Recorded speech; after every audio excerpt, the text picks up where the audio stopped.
Hello everyone, this is Dr. Raghuram and you are listening to The Speaking Indian on Anchor.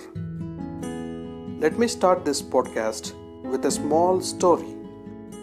Once upon a time, a competition was held at Mount Kailash between two sons of Lord Shiva, Ganesha and Subramanya.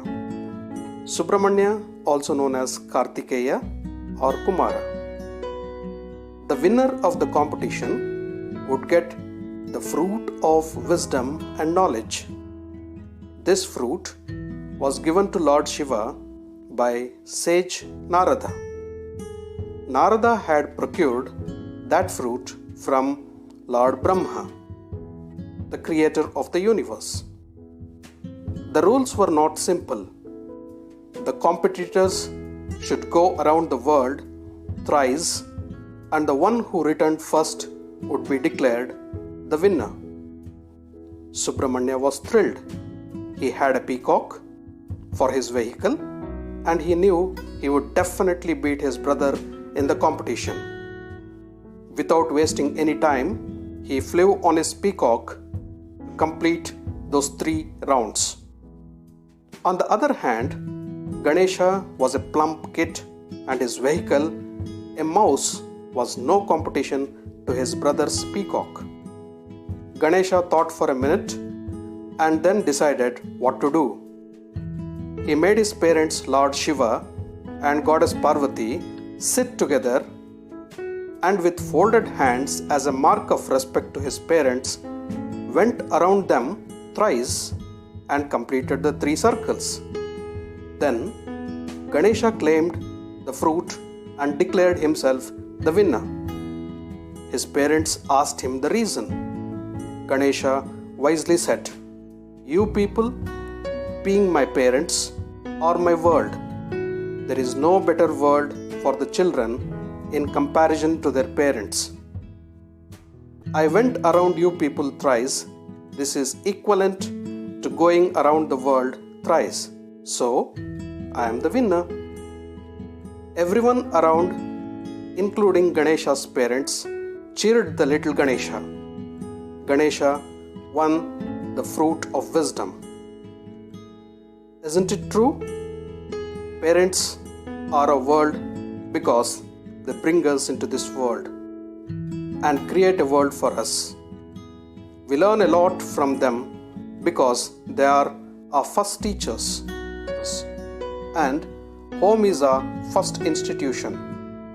Their love towards us is unconditional. They are our elders. They are our older generation, and it is our responsibility and duty to respect them and care for them. Just like our parents, we also need to respect the other elders too. Older generation is our asset, our treasure. They leave the footprints and morals for us to follow to lead a good, meaningful and ethical life. We in India touch the feet of our elders to take their blessings. Blessings, good words and wishes of older people will bring positivity and goodness into our lives. We haven't seen gods, but our parents and our elders are definitely our gods. A quote from Taittiriya Upanishad tells, "Matru Devo Bhava, Pitru Devo Bhava, Acharya Devo Bhava, Atiti Devo Bhava."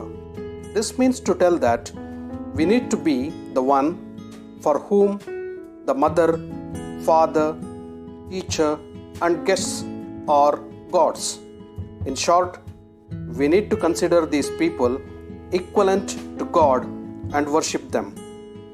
This quote is also applicable for all elderly people. In an Ayurvedic treatise, Charaka Samhita, Master Charaka mentions Acharya Guru Vruddha Archane Ratham, which means the person who is indulged in worshipping the teachers and elders will experience rejuvenation of health and longevity and should be done on daily basis. Later, in the same context, he once again mentions the importance of serving the elderly and older people by telling Upasitaram Vruddhanam. So, serving the elders itself is a sort of rejuvenation therapy and is conducive for health. Today is International Day of Older People. I wish my parents and all elders a happy, healthy and blessed life ahead while seeking their wishes and blessings always. Thanks for being there as friends, philosophers, guides and gods. We are seeking treasure elsewhere instead of exploring the ocean of experience around us, the rich experience called elders. Can't we conquer the world if we imbibe and inherit even a fraction of this wealth? Yes, we can. We already have a fruit of wisdom in our hand and we need not search for it anywhere. We have inherited it from our parents. We just need to explore that wisdom. The first lesson of that wisdom tells us that our parents are our world. I believe it. Hope you too. Thank you for listening this episode of my podcast. Hope to catch up with you all in the next episode. Until then, do take care, be healthy, be happy. Love to all from your Speaking Indian, Dr. Raghuram.